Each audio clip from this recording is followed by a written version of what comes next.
야, 이게 의미심장해요. 좌천 참모들 앞에서요. 당신들 말이야, 우리 검사들 소신을 갖고 수사하시오. 이렇게 소신을 강조했다고 합니다. 아하, 아마 우리 시청자 여러분들 다 감들 잡으셨을 거예요. 윤석열 검찰총장이 그랬다고 다들 한번 감들 잡으셨죠? 자, 하나하나 좀 살펴보겠습니다. 오늘 김 기자, 윤석열 검찰총장이 그러니까 대검청사에서 무슨 회의를 했다고요? 그러니까 4.15 총선 대비 전국 지검장 회의를 가졌습니다. 그러니까 윤 총장이 취임한 이후에 전국 검사장급 회의는 이번이 처음이라고 하는데요. 네, 윤석열 총장과 함께 전국 검사장, 지검장들과 또 특히 공공수사 부장들이 좀 참여해서 선거 대비한 수사를 강조하는 그런 자리를 가졌습니다. 자, 이때 지금 회의 주제만 봐도 아시겠죠? 윤 총장이 이 분야 수사만큼은 그동안 좀 양보할 수 없다 이런 입장을 보여왔었죠. 고 강조했던 게 있었는데요. 네. 바로 선거에 대한 수사입니다. 그간의 발언들을 좀 모아봤습니다. 정치 선거 개입, 정치 경제 분야에 공정한 경쟁 질서를 무너뜨리는 범죄에 대해서는 추호의 망설임도 없이 단호하게 대응해야 할 것입니다. 올해는 제21대 국회의원 선거가 치러지는 해입니다. 금품 선거, 거짓말 선거, 공무원의 선거 개입 등 선거 범죄에 철저한 대비 태세를 갖추어야 합니다. 제21대 국회의원 선거 전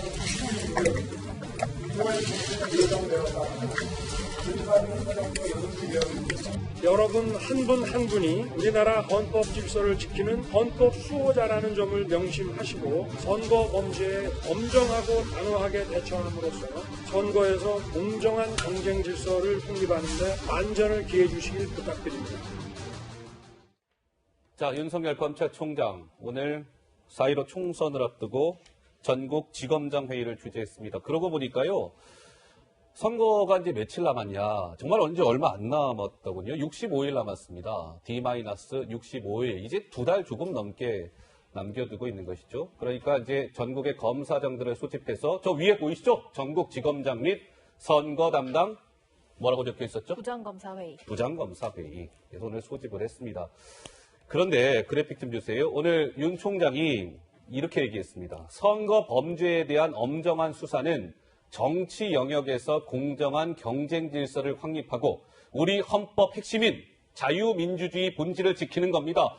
이렇게 강조를 했는데 밑에 빨간 박스 한번 봐주시겠어요? 저게 그냥 그냥 교과서적인 얘기 아니야? 이렇게 흘려 지나갈 수 있지만 저희 뼈가 담겨 있다 이런 해석이 나오는 거예요. 청와대 선거 개입 의혹을 겨냥한 윤 총장의 발언이다. 이런 해석이 나왔는데 우리 이석유 평론가께서는 어찌 들으셨습니까? 지금 말씀하신 대로 통상 선거를 앞두면 검찰총장이 이전 선거에도 그런 이야기 할 수 있는데 과거에 했던 이야기야말로 의례적인 이야기였고요. 지금 이 이야기는 조금 성격이 다릅니다. 성격이 다르다. 내용을 보면 첫째는 이 공정 경쟁 질서를 확립해야 된다. 지금 울산광역시장 선거계 공소장 지금 내용 가지고 지금 상당히 지금 문제가 굉장하잖아요. 예. 그런 시점에서 공정 경쟁 질서는 바로 관통되는 이야기입니다. 그 이야기를 강조했다는 거 하나. 그다음에 헌법에 자유민주주의라는 이야기를 새삼 강조를 했습니다. 예. 과거에 굳이 이렇게 자유민주주의는 누구나 다 상식적으로 하는 건데 그 이야기를 강조한 겁니다. 예. 강조를 했고 이렇게 또 강조한 거에는 이제 이 검찰총장 윤석열 총장은 이제 누구도 건드릴 수 없는 위치까지 돼버린 겁니다. 최근에 여론조사에서 10% 넘게 지지율이 나왔죠. 본인은 적절하지 않다. 거기서 빼달라고 했지만 어쨌든 그 결과는 국민들의 지지율이 그렇게 나온다는 거는 이제 문재인 대통령도 함부로 할 수 없는 그런 위치에까지 올라서서 오로지 이제 윤석열 총장은 국민만 보고 이번 선거 확실하게 또 선거 끝나면 울산광역시장 공소장이라든지 이거를 확실하게 해나가지 않을까 이런 생각을 해보게 됩니다. 자, 오늘 윤 총장이요. 시청자 여러분. 저 얘기만 한 게 아닙니다. 오늘 또 다른 얘기를 했는데 근데 오늘 저게요. 시청자 여러분 오늘 이게 주제가 오늘 뭐였어요? 좌천 참모 앞에서 소신 강조. 오늘 정치데스크의 첫 번째 주제가 그거였잖아요. 저 그림을 다시 한번 주세요. 오늘 저 자리에는 시청자 여러분 그냥 이게 전국의 검사장들이 모였다라고 말씀을 드렸지만 참석자들 가운데는 이른바 18 검찰 대학살로 불리웠던 그 인사에서 지방으로 좌천됐던 검사들이 한 달여 만에 대검을 처음 찾아서 윤석열 총장과 처음으로 재회했다는 게 하나의 또 포인트입니다. 그러니까 박찬호의 부장이 있었잖아요. 저 어디 갔어요? 제주도 갔잖아요. 제주지검장. 박찬호 제주지검장. 과학수사부장이었던 이두봉 대전지검장 등등등 좌천 참모들 앞에서 오늘 윤석열 총장이 소신 있게 수사하시오. 내가 책임질 테니 소신 있게 수사하세요. 이렇게 강조했다는 것이죠. 근데 김민지 기자, 네. 그러면 궁금한 게요. 좌천 참모 앞에서 윤석열 검찰총장이 제가 지금 이야기한 것 이외에도 어떠한 부분을 강조했을까 매우 궁금해집니다. 사실 말씀하신 대로 그 인사로 흩어졌던 검사들이 다시 한자리에 모인 자리잖아요. 그러니까 좀 후배들을 다독일 필요가 있지 않았겠습니까? 윤 총장이 강조한 것, 소신 있는 수사를 한다면 적극적으로 지원하겠다. 좀 든든한 선배의 모습을 강조했습니다. 그간의 발언까지 함께 들어보시죠. 여러분들의 그 포부와 소신을 마음껏 펼치시기를 기대하고 제가 든든하게 최선을 다해 여러분의 방패막이가 되겠습니다. 검찰총장으로서 저는 헌법 정신과 국민의 뜻에 따라 묵묵히 소임을 다하는 여러분을 응원하고 여러분의 정당한 소신을 끝까지 지켜드리겠습니다. 일선 검사들이 법과 원칙에 따라 소신껏 수사할 수 있도록 저는 검찰총장으로서 물심양면으로 최선을 다해 전폭 지원할 예정입니다. 그러니까요, 시청자 여러분, 윤석열 검찰총장의 그간의 발언들을 한번 좀 봐주세요. 지난해 7월 달에 임명됐거든요, 검찰총장에. 매우 오래된 것 같지만 윤 총장 실제로 검찰총장 된 지 얼마 안 됐습니다. 지금 이제 얼마 된 거예요? 그러니까 7월에 임명됐으니까 이제 7개월 정도 된 거네요. 한 몇 년 된 것 같은데, 그렇죠? 자, 지난해 8월. 여러분들의 포부와 소신을 마음껏 펼치시기를 기대하겠습니다. 제가 여러분의 무엇이 되겠다? 방패막이가 되겠습니다. 지난달 2일, 이게 아마 신년사였을 텐데, 여러분의 정당한 소신을 내가 끝까지 지켜드릴 테니 소신 있게 수사하세요. 오늘 말하길, 법과 원칙에 따라 소신이란 말 또 나오죠? 소신껏 수사할 수 있도록 검찰총장으로서 전폭적으로 지원하겠소이다. 법조계에서는 흔들림 없이 아무리 뭐라 해도 이 정권 수사 계속한다는 윤석열의 의지가 묻어났다, 이런 평가가 나왔는데 우리 법조인이신 배승희 변호사는 어떻게 들으셨습니까? 윤석열 총장이 마치 이번 정권의 그 총장이 돼가지고 이 정권을 향해서 수사하시는 것만 기억을 하시는데요. 우리가 잊지 말아야 할 부분은 박 전 대통령에 대한 수사도 윤석열 총장이 서울중앙지검장에 있을 때 했습니다. 그리고 또 이철희 그 의원이 국정감사에서 이런 질문을 했어요. 뭐라고 했었죠? 어떤 때 가장 정치적으로 중립이 됐고 수사가 잘 됐느냐라고 물어보니까 MB 때 쿨하게 됐었다라고 이야기를 했습니다. 그래서 정권을 뭐 이렇게 좌우에 치우침이 없이 수사를 하다 보니까 그 수사 끝에 정권의 핵심이 있었던 것 뿐이지 전혀 이분이 정치적으로 어떤 입장을 내세우기 위해서 수사를 한 것이 아니다, 이렇게 보입니다. 심지어 그 2019년 9월 조국 사태가 한창일 때는요. 청와대와 검찰총장 간에 사실상 뭐 이런 갈등이 있었다고 봐야 되겠죠. 그랬죠? 그때는 이 일각에서 뭐라고 했느냐. 뭐라고 했었죠? 검찰주의자 아니냐. 그래서 검찰로서 정치권에 대해서 혹은 청와대에 대해서 정치 행사하는 거 아니냐라고 했는데 본인이 그때도 이런 말을 했습니다. 나는 기본적으로 헌법주의자다. 그래서 공정성, 균형성 이런 헌법 정신을 지키면서 수사하는 것, 이걸 원칙으로 삼고 있다. 그리고 하나 덧붙였는데 뭐라고 했느냐. 뭐라고 덧붙였었어요? 검사가 정치적으로 편향된 것은 부패한 것과 같다. 그렇기 때문에 중립성을 지키면서 본분에 맞는 일을 하면 된다라고 말을 했었고 이번에도 또 똑같은 그런 일맥상통하는 이야기를 했습니다. 그리고 이번 청와대 선거에서도 이 청와대 선거 개입 공소장에서도 또 공무원의 선거 중립 의무를 이야기를 했었어요. 근데 헌법주의자, 헌법 정신이 뭘까요? 자유민주주의죠. 자유민주주의의 꽃은 우리가 선거라고 하는데 민주주의의 꽃은 선거. 오늘 그 선거 사범에 대해서 이 부장들을 모아놓고 했던 발언은 바로 이런 원칙에 맞는 윤석열 총장의 입장을 다시 한번 확인한 것이 아닌가 생각이 듭니다. 알겠습니다. 자, 일단 우리 이서구 평론가와 배승희 변호사의 오늘 윤석열 검찰총장이 전국의 검사장들을 모아놓고 한 이야기에 대한 분석을 좀 들어봤습니다. 아무리 뭐라 해도 윤석열은 직진 스타일. 끝까지 갈 거다. 살아있는 권력 수사 한번 칼을 빼들었는데 끝까지 갈 거다. 뭐 이런 관측들을 주셨는데 우리 오창석 부소장 보시기에는 윤석열 총장의 오늘 검사장들 앞에서의 일성 어떤 느낌 받으셨어요? 일단 뭐 할 수 있는 말을 했다고 보는데요. 근데 워딩 하나하나 자체가 선관위원장이 하는 게 더 어울리지 않았을까라는 생각이 들 정도로. 선관위원장이 했을 것 같습니다. 네, 저도 사실 4년 전에 출마했을 때 선관위에서 나와서 사람들과 이야기를 후보자는 합니다. 그리고 정부과 경찰과 이야기를 나누거든요. 근데 검찰이 할 수 있는 건 어떤 혐의점이 잡히고 난 후, 그러니까 선거가 끝난 60일 이내에 뭔가가 잡혔을 때 검찰은 수사에 들어갈 수가 있는 거예요. 예. 지금 말씀하셨던 뭐 거짓말 선거하면 안 된다. 거짓말은 보통 공약과 연결될 수 있는 부분인데 네. 선거 기간 중에는 확인할 수 있는 부분이 없어요. 근데 먼저 얘기했다는 것 자체가 지금 뭔가 일어났던 선거 중에 잘못된 것이 있다라는 사인이기 때문에 저는 정치적 영향력을 발휘하지 않는다라고 하더라도 이미 정치에 개입하고 있는 것이나 다름없다. 그러니까 정치인으로서 정치에 개입하는 것이 아니라 검찰이 낸 메시지로 지금 현 정권이 잘못됐다. 그래서 상대 정당이 피해자다. 이런 논조로 지금 구도를 만들어버렸기 때문에 누가 봐도 의심할 수밖에 없는 진심을 담고 있는 것이 아니냐 생각이 듭니다. 자, 윤 총장 오늘 얘기는 여기까지 하고 다음 얘기로 좀 넘어갈게요. 오늘 저희가 준비한 내용이 많습니다. 시청자 여러분. 오늘도 정치데스크를 방송 마칠 때까지 끝까지 한번 주목해서 봐주시면 좋을 것 같고요. 언론을 통해서 많이들 접하셨을 거예요.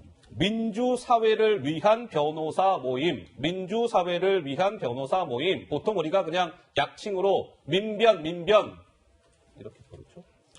그런데 김 기자, 이 민변 소속 변호사가 문재인 정권을 향해서 아주 날카로운 한마디를 건넸다고요? 그렇습니다. 민변 소속의 권경애 변호사가 지난 7일에 SNS 글을 하나 남겼는데요.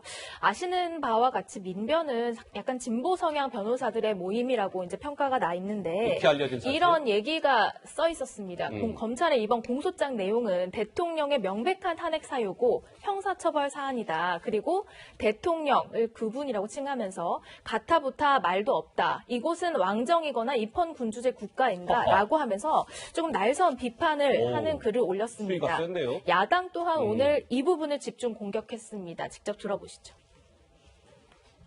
언제까지 문재인 대통령이 침묵과 외면 뒤에 숨을 수 있을지 의문입니다. 이미 국민들은 누구의 작품인지 다 알고 계십니다.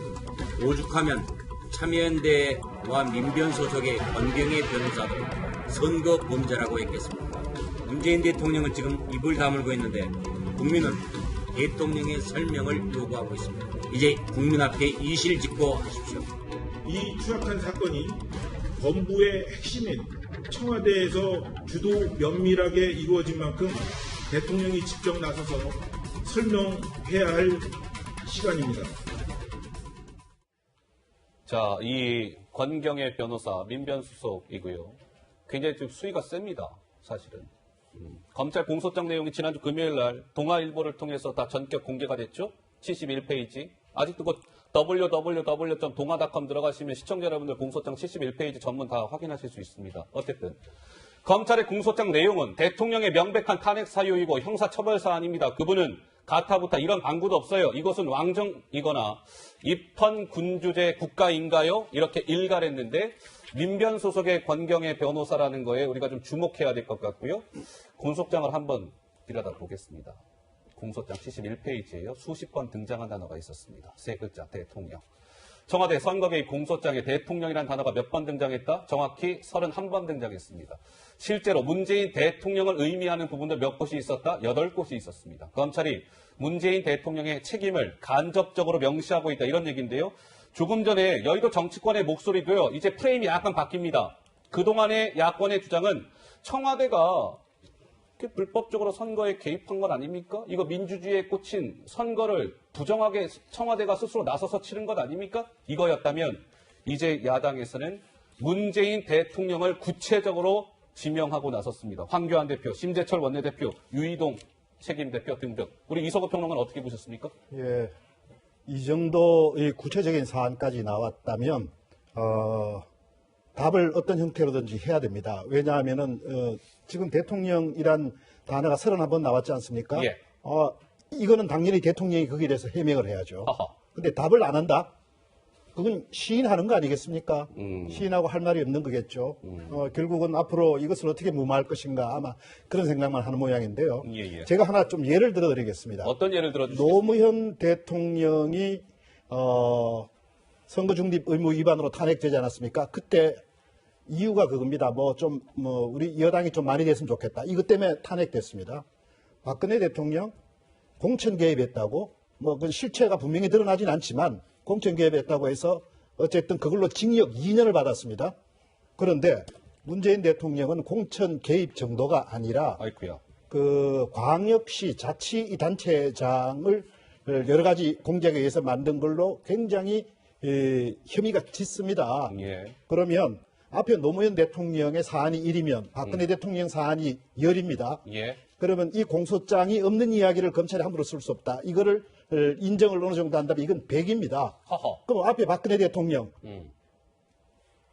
노무현 대통령은 탄핵, 박근혜 대통령은 탄핵과 징역 지금 살고 있습니다. 문재인 대통령 이 정도 되면 자기가 국민 앞에 소상하게 밝히고 자기의 어떤 잘못된 점이 있으면 예. 국민 앞에 사과를 하든지 사죄를 하든지 해야 될 거 아닙니까? 예.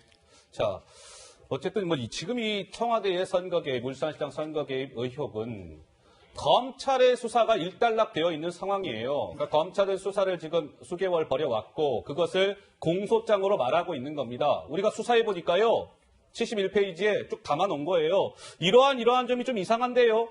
그 재판을 통해서 좀 다퉈봐야 될 것 같은데요. 검찰의 수사 결과가 이제 공소장에 담겨 있는 것이고 향후에 이제 재판이 진행이 되겠죠. 권경의 변호사에게 조금 더 가볼게요, 시청자 여러분. 자, 이 권경의 변호사가 김 기자, 문재인 대통령 취임사 당시의 모습을 올렸다는데 무슨 얘기일까요? 네, SNS에 대통령 관련한 비판 글을 올리면서요. 2017년 5월 10일 문재인 대통령이 취임식 하던 모습을 캡처해서 사진을 올렸습니다. 특별히 이 부분을 말하는 사진입니다. 주요 사안은 대통령이 직접 언론에 브리핑을 하겠다라고 말하는 장면인데요. 다들 지금 대통령에게 대답을 요구하고 있는 상황에서 좀 의미심장한 부분입니다. 그때 그 장면 직접 보고 오시죠. 권위적인 대통령 문화를 청산하겠습니다. 국민과 수시로 소통하는 대통령이 되겠습니다. 주요 사안은 대통령이 직접 언론에 브리핑하겠습니다. 낮은 자세로 일하겠습니다. 국민과 눈높이를 맞추는 대통령이 되겠습니다. 네, 권경의 변호사가 또 이런 얘기도 소셜미디어에 올렸습니다. 이거 어제 올린 글인데 95년 왜 초원복집 사건이라고 기억들 하시는지요? 김기춘 당시 법무부 장관이 법무부 장관직에서 물러난 직후에 부산 초원복국 식당에서 지역 기관장들 모아놓고 우리가 남이가 우리 YS 좀 당선되게 아마 좀 해야 되지 않을까? 뭐 당선 안 되면 우리가 영도다리에 빠져 죽자. 뭐 이런 게 이제 도청을 통해서 알려지게 되면서 난리가 났던 그 사건을 이야기하면서 권경의 변호사가 92년 초원복집 사건은요, 지금 보면 발톱에 때도 못 댑니다. 타는 목마름으로 민주주의열을 외치던 세력들이 김기춘 공안검사의 파렴치함을 능가하고 있습니다. 이렇게 권경의 민변 소속의 변호사가 소셜미디어에 글을 올렸습니다. 참, 여러 가지 지금 이제 해석이 나오고 있고요. 그러면 시청자 여러분, 지금은 총선 출마를 선언한 윤건영 전 청와대 국정기획 상황실장 얘기를 좀 해볼 텐데요. 갑자기 정치데스크가 윤건영 실장 얘기를 왜 하는 걸까? 그 이유가 있습니다. 먼저 윤 전 실장의 목소리가 준비되어 있습니다. 듣고 오시죠. 지금의 검찰의 행태는 정상적이지는 않죠. 그러니까 예를 들면 검찰은 수사 결과로 이야기를 하는 조직이라고 생각을 합니다. 예. 공권력은 그렇게 해야 된다고 생각을 하는데요. 언론 플레이나 이런 게 할 게 아니거든요. 근데 실제 지금 보여주는 모습은 국민들이 실망하는 그런 모습들을 보여주지 않습니까? 이건 뭐냐고 하면 검찰 스스로가 이렇게 되는 과정으로밖에 스스로 판 무덤인 거죠, 제가 볼 때. 예, 윤건영 전 실장 지금 서울 구로을에 출사표를 던졌죠. 이번 4.15 총선에서. 그런데 말이죠, 시청자 여러분. 뭔가 하나 의미심장한 게 있는데 공소장 속 수상한 단어 바로 국정기획상황실입니다. 경찰이 지방선거 전으로 몇 차례 청와대에 김기현 관련 수사 기밀을 보고했었다고요? 21차례 보고했죠. 정확하게 선거 전에 18차례, 6.13 지방선거 후에 3차례 경찰이 청와대에 김기현 관련 수사 기밀을 보고합니다. 그런데요, 이 가운데 11차례가 이 국정기획상황실에 보고돼요. 21차례 가운데 11차례가 국정기획상황실이라는 곳에 보고를 하고 당시 국정기획상황실장이 조금 전에 목소리 들은 윤건영 실장이었습니다. 당시 실장이. 그런데 국정기획상황실에 저희가 주목하는 이유는 국정기획상황실은 딴 사람한테 보고 안 합니다. 여기는. 굉장히 중요한 곳이에요. 국정감황실에 오는 거는 무조건 그냥 VIP만 보고하는 곳이라는 거예요. 대통령에게 직보하는 곳이다. 글쎄 이번 울산시장 선거 개입 의혹 사건이 뭔가 좀 심상치 않다 이런 전망이 나오는데 우리 배승희 변호사는 어떻게 보세요? 저는 바로 이 부분 때문에 청와대가 그런 무리한 비판 여론에 있음에도 불구하고 검찰이 청와대 자치발전비서관실 압수수색을 시도했을 때 그것을 거부한 거 아닌가 이런 생각이 듭니다. 이번에 황운하 총장을 부르지도 않고 기소했을 때도 다 증거가 있다고 했었는데 검찰이 이 청와대 자치발전비서관을 압수수색을 하지 못하다 보니까 이 부분에 대해서는 증거가 약간 미약한 관계로 약간 임종석 실장만 부르고 기소를 했습니다. 그런데 만약에 여기서 무언가 나왔다면 혹시라도 그 결재, 보고 라인이 나왔진 않았을까 그런 추측을 저는 하는데요. 일단 법률적인 측면으로 보더라도 이 향후 수사에서 조국 민정수석과 임종석, 당시 다 비서실장 이 수사가 계속이 된다면은 그 공소장의 보고 라인이나 지시 라인이 더 구체적일 거라고 저는 생각이 듭니다. 그런데 그거 말고도라도요. 지금 관련된 사람, 기소된 사람 중에 대부분이 뭐 정무수석, 민정비서관, 그리고 뭐 그 밑에 있는 비서관, 뭐 반부패 비서관 이렇게 모든 이 조직들이 관련이 돼 있는데 과연 이 관련이 돼 있다고 하더라도 결제 라인이 누구인가? 그리고 청와대를 관리하는 사람은 누굽니까? 다 대통령이 임명하는 거 아니겠어요? 그 책임지는 사람도 대통령이기 때문에 향후 수사가 앞으로는 이 보고 라인으로 갈 것이다 이렇게 보입니다. 근데 저는 정치적으로 아직까지 야당이 공방할 사항은 아니라고 생각을 해요. 대통령 탄핵을 뭐 언급했던 이런 부분도 있는데 변호사가 이제 민변 출신의 변호사가 자신의 이 상황에서 이야기하는 것과 또 이것을 야당의 공세로 할 경우에는 또 역풍도 불 경우가 있어서 저는 이 변호사가 주장할 수 있는 부분은 탄핵이라고 하지만은 또 이 정치권에서 공방으로 끌고 가는 건 문제다. 근데 제가 또 한 가지 드리고 싶은 질문이 있는데 예를 들어 판사가 자기 친구가 피고인으로 와서 재판을 받아요. 그랬을 때 사석에 가서 술자리에서 친구들이 있는 가운데 야, 너 내 친구니까 내가 무죄 해줄게. 이러면 됩니까? 안 되죠. 안 되죠. 검사가 자기 친구가 수사를 받으러 왔는데 술자리에서 다른 친구들이 있는데 너 내 친구니까 내가 무혐의 내릴게 걱정하지 마. 이러면 됩니까? 안 돼요. 왜 안 됩니까? 그게 판사나 검사나 사석에 가도 판사, 검사이기 때문인데요. 이 상황도 마찬가지입니다. 지금 뭐 한병도 정무수석이나 이런 분들은 같은 뭐 운동권 출신이라고 해서 친구 사이에서 했던 말이라고 하고 넘어가고 있지만은 이 사건은 언제 가더라도 정무수석 위치에서 한 것이고 청와대 비서실장 위치에서 한 것이기 때문에 앞으로의 수사는 계속 그런 식으로 갈 것 같다라는 예상이 듭니다. 시청자 여러분 이 얘기 좀 잠깐 해볼까요? 이거 뭐 구체적으로 안 잡아주셔도 돼요. 네, 이 기사 얘기를 해볼 거예요. 동아일보 기사입니다. 뭐냐면 동아일보가 지난주 금요일 날 이 71페이지의 공소장 전문을 동아닷컴에 띄웠다라고 말씀을 드렸죠. 논란이 아주 컸었습니다. 추미애 장관은 비공개 결정을 내렸으나 동아일보는 모든 거 다 그냥 국민 여러분들 알 권리 차원에서 보여드리겠습니다. 보십시오. 공개했습니다. 김 기자. 동아일보가 오늘 또 하나의 보도를 냈는데 이 공소장 71페이지를 분석한 결과라고 하면서 보도가 나왔는데 무슨 얘기일까요? 네, 공소장에 유난히 또 많이 등장한 단어가 있습니다. 바로 지시라는 단어인데요. 총 38번 나옵니다. 그러니까 송철호 울산시장의 당선을 위해서 뭔가 청와대와 경찰, 기재부가 함께 관여한 그런 그 과정마다 지시라는 단어를 적시해 놓았는데요.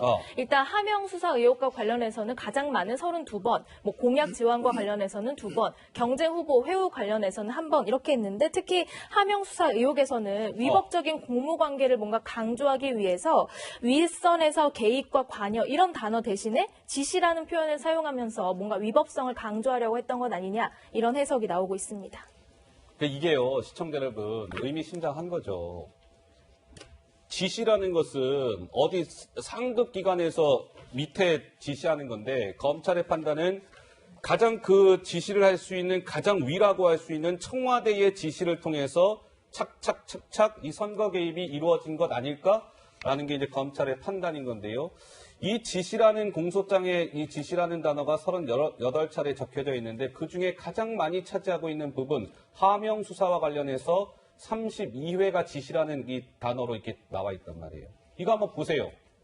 32번이 어떻게 지금 이 나와 있는지. 동아일보가 이거 굉장히 힘들었어요. 일일이 다 71페이지 보면서 찾은 겁니다. 찾아봤더니 하명 수사와 관련된 이 지시라는 단어가 32차례 나왔는데 이러한 경우에서 32차례가 나왔다. 조사를 했고 오늘 지면을 통해서 보도한 것이죠. 나머지 몇 차례였다고요? 공약 지원 관련해선 2차례, 경쟁 후보 회유 관련 1차례, 기타 3차례. 다 더해보세요. 38차례라는 건데. 오창석 부소장 보시기에는 이 지시라는 단어가 품고 있는, 함의하고 있는 건 어떤 거라고 보세요? 일단은 대통령을 포함한 행정부가 조직적으로 나와서 선거에 개입했다 이런 뜻을 하려고 하는 것 같은데요. 일단 먼저 몇 가지 좀 지적을 하고 싶은 게 권경의 변호사 자신의 SNS에 썼습니다. 참여연대 민변 활동하지 않은 지 굉장히 오래됐고 다른 건 몰라도 민변의 일반 생각이나 그런 것으로 호도되지 않길 바란다라고 지금 SNS에 올라와 있습니다. 네. 그렇기 때문에 민변을 강조할 필요는 저는 없다라고 보고요. 그리고 동아일보가 용기 내서 71페이지 공소장을 공개했는데 벌써부터 사실 송철호 시장의 반론권을 보장해 주는 것이 아닌가라는 생각이 좀 듭니다. 바로 1시간 전에 한겨레에서 단독 보도가 나왔습니다. 무슨 단독이 나왔습니까? 검찰이 쓴 공소장 내용 중에 후보 지지율 조사가 부적절하게 인용이 됐다. 라고 나옵니다. 근데 공소장에 보면은 2018년 수사 개입 후부터 갑자기 지지율이 바뀌었다라고 했지만 이 바뀌었다라는 내용은 울산 전체가 아닌 일부인 울주군 여론조사가 인용됐다. 잘못 인용됐다라고 나왔고 2017년 말 국제신문이 리얼미터의 조사에서 울산 지역 전 지역 성인 807명을 대상으로 했을 때 이미 송 시장이 48.1%로 김기현 전 시장 40.1%를 앞서고 있다는 것이 나왔습니다. 그렇기 때문에 이 공소장은 누가 보더라도 반론권을 주겠죠. 예. 그렇다면은 지금 나온 공소장 역시도 다 맞을 수 있다는 건 아니라는 거죠. 그러니까 오창석 부소장 말씀은 공소장에 당시 울산시장과 관련된 여론조사가 명기가 되어 있었는데 네. 울산시 전체에 대한 여론조사가 아니라 검찰이 인용한 여론조사는 울주군, 네. 울주군에 국한된 여론조사를 마치 울산시 전체 여론인 양 호도한 측면이 있어 보인다. 이런 말씀이신 거죠? 네, 그게 이제 한겨레 보도가 나온 거죠. 호도되었다고 명기되어 있습니다. 오케이, 알겠습니다. 이 사건의 지시라고 나와 있는 부분이 중요한 이유가요. 이 민정수석실에서 감찰 대상자가 되느냐. 이게 가장 큰 문제가 됩니다. 이 표적 수사와 관련해가지고 이 선출직 공무원은 아예 이 민정수석실에 감찰 대상이 되지 않는데 이 사건 같은 경우에 그 시작이 송철호 측에서 이 김기현 울산시장과 그리고 그 주변인들에 대한 비위 첩보를 수집해서 청와대에 전달함으로써 그것이 다시 경찰청으로 내려간 그 과정 때문에 시작이 됐다고 보는 것이거든요. 그런데 이 백원우 민정비서관은 이 첩과 관련해가지고는 대상이 아니기 때문에 그냥 넘겼다고 하지만 알고 보니까 그것도 뭔가 그 문서에 가공을 가했고 또 이거를 전달한 박형철 비서관 같은 경우에는 자신이 불법인 줄 알면서도 백원우 민정비서관의 그 청와대 안에서의 지위 때문에 어쩔 수 없이 했다고 이야기를 했어요. 예. 그래서 박형철 비서관은 사실상 내부 고발이지만 법적으로는 자백을 한 이런 상황이 됐는데 예. 그렇기 때문에 이 공소장에서는 이 지시라는 단어가 매우 중요하고 이거로부터 이 청와대 선거 개입이 시작이 됐다 이렇게 봐야 되겠죠. 예, 알겠습니다. 공소장 얘기까지 해봤습니다. 이 지시라는 단어가 38차례 담겨 있었다. 그것이 의미하는 것은 이러한 것 아닐까요? 라는 부분까지 짚어드렸고요. 이 사람 지금 입에 많은 사람들이 주목하고 있습니다. 이 청와대 선거 개입 사건 이 의혹과 관련해서요. 누구의 입일까요? 궁금하시죠? 이번 주제 화면으로 준비되어 있습니다. 만나보시죠.